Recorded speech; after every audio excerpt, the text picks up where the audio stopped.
the problem with many young men and women today? They're scared of commitment. They don't want to commit to Eid in the park, big commitment. Oh my gosh. No, I'll attend 1 or 2 meetings and then I'll flake, I'll disappear. This is one of the greatest and the worst traits of our generation. The worst traits of our generation is we cannot stick with anything for more than 4 weeks, 4 minutes. We cannot be consistently contributing to anything. The whole deen was built on the back of volunteers. Badr, 313 men, all volunteers. Commitment. Now it's like, well, am I going to be paid? Am I not going to be paid? What's in it for me? Habib, what's in it for you is Jannatun Na'im. You have to put yourself in uncomfortable situations and voluntarily put yourself, take responsibility on. And this will put you in a situation, one of the most crucial things about British culture is the love of routine. In comparison to any other culture in the world, American, East Asian, South European, the British culture is a culture that loves routine. If every day at 2 p.m. Uncle Tom has his tea, if 2:05 he has his tea, his whole day is messed up now. There's a love of routine, a love of the repetition of the ordinary. And this is something that as Muslims we have to realize, yes, routine and order and all this is great. You will never change until you put yourself outside your comfort zone. You have to take responsibility for something. That will change you. It will not happen sat on the couch, having the same day. If every day of the week is the same as the previous day, you will never change. If you do what you always did, you will get what you always got. Okay, so we said responsibility. Taking responsibilities, volunteering for responsibilities, number 1. Number 2, knowledge and awareness.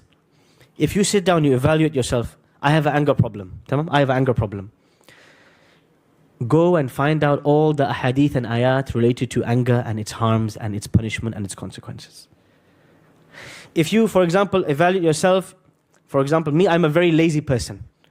Go and read all the ahadith related to laziness and its consequences. You need to know what will be held against you on the Day of Judgment if you continue this way. This is a impetus for change.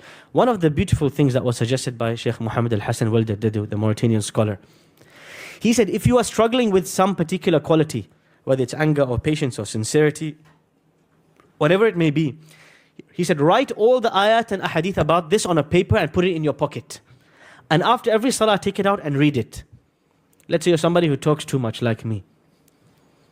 Write down all the ayat and ahadith related to the tongue. Put it in your pocket. After every salah, take it out. Remind yourself, I need to work on this. If I don't change this, I'm in trouble. So responsibility, awareness and knowledge. But most importantly, what changes people and what molds people's qualities? Not dua. The most crucial factor that changed all of the Prophet's companions is one thing. Tests, not tests.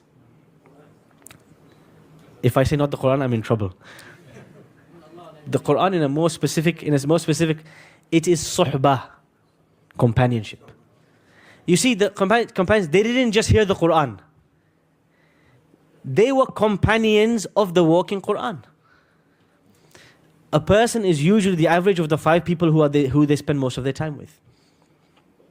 If you spend time with people who are patient, who are trustworthy, who are ambitious, etc., you will become like them. Constant exposure to those people will change you over a long period of time. Consistent exposure, it doesn't happen overnight. So, responsibility, awareness, consistent exposure to people, friendships and relationships, teachers and mentors. This is probably one of the most crucial ways to change a person, is having the right teachers and the right mentors to advise them. You need somebody who loves you so much, they will be ruthlessly honest with you. They will be savage with you. You are a shameless person, Habibi. You keep telling lies in every gathering.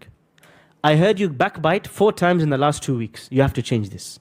You need somebody who can talk to you like this and say, listen, you must change this. You need somebody who knows you better than yourself. Last but not least, like they said, life experiences. Marriage, children, the tests and trials of life, this shapes a person. Who you marry will be a huge shaping force for you. the nature and the personality and the vision and the mission of who you marry will be a huge shift. Because this person, you are doing companionship of them so many hours of a day. Your children will shape you. How? Your children will expose to you who you really are. One of the most scary things about being a parent is when you see your children do the bad things that you do. When you see your children expressing their temper, or when you see your child doing something wrong, or speaking to someone in a wrong way, and you know you are the one who does this and that's why they're copying. When you see the mirror in front of you, it's scary.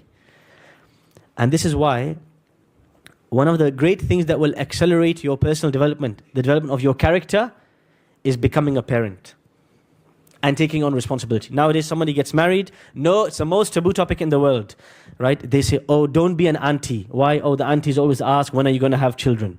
The fact of the matter is, 100 years ago, it was completely normal. In fact, I'll tell you guys a funny story. Am I allowed to tell? Do I have time to tell a funny story? I have time to tell. Sheikh Muhammad Ali. How much time do I have? Really? 5 minutes. Sheikh Muhammad Ali is madboot.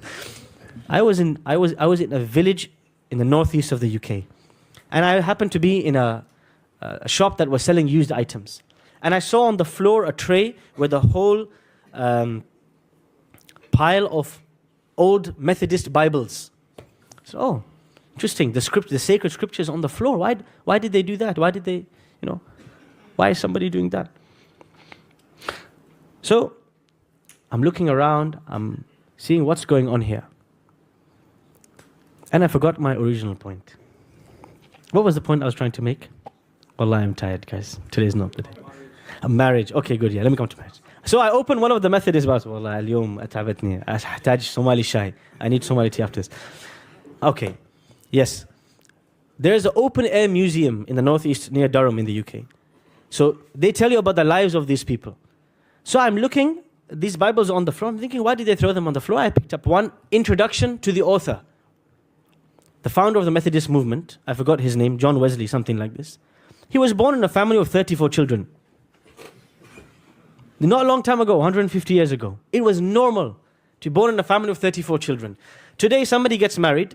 After 3 years, you ask them, children? Oh, I'm just getting acquainted with each other. This jaban, this cowardliness that we have, the fear of commitment, the fear of responsibility, the inability to take a decision, to take a risk, there's always playing it safe, always playing it safe. No match was ever won playing itself. It's us, Manchester United. They're not having a good time in the league. No match was ever won playing it safe all the time. Don't worry, guys. Manchester City attack is next Friday, inshallah. Today, United just happens to be in the mood. But what is the point I'm making? It was normal to have many children. And it was normal to have children early.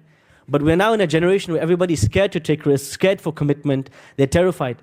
Having children will accelerate your personal development, but you have to be ready to take the challenge. You need the readiness of mind, the readiness of character. I'm ready for the challenge. I'm ready to take it on. And I will stick with it. I will work on myself. It will expose myself. Many marriages break and many families break because people don't see family as a way of improving their character. Wife and children, or husband and children, and your siblings and your relatives is just a bunch of mirrors that show you who you really are. And through the passage of months and years, you will learn who you really are, where your flaws are, because they'll be screaming it at you, and what you need to change. As we come to the conclusion of this talk, we talked about the importance of akhlaq, the definition of akhlaq. The akhlaq is your internal appearance, the appearance of your soul. We talked about how that every khuluq, every quality is a middle between two extremes. And I gave many examples of that. We talked about how rather than changing somebody, it's better to see my natural disposition, my fitrah, where do I belong best? Where can I worship Allah best? Where do I need to find my place in the grand scheme of things? And lastly, most importantly, we talked about how do you change? What are the means and mechanisms to change? And we said the first is you have to sit down and you have to evaluate yourself. Don't wait for the day of judgment. Don't wait for the MOT to check the engine. You should check it on a periodic basis, on a daily basis, on a weekly, monthly. My character, how is it? And ask the people around you to give you feedback. To give you feedback about your character. Number 2, as-suhbah. Choosing the right companions will change your life. And the more frequently you are with good people. This will completely change. Number 3, we said responsibility. This changed Umar ibn Khattab and softened him. The man who was harsh and hard and courageous and taking a certain position of responsibility, it softened him. And Masjid al-Furqan needs volunteers. So those of you who are inspired to take some responsibility in life, please come and talk to Masjid al-Furqan team afterwards. Really. It takes an army to run these institutions. And everybody who is scared of commitment and want to stick to their routine, unfortunately because of this, it ends up being the burden on a very few number of people. Taking commitment, taking responsibility will change your character. And last but not least, marriage and family, and using them as a mirror to your own soul. And with that, we come to the end of our talk before I am expelled from Furqan forever.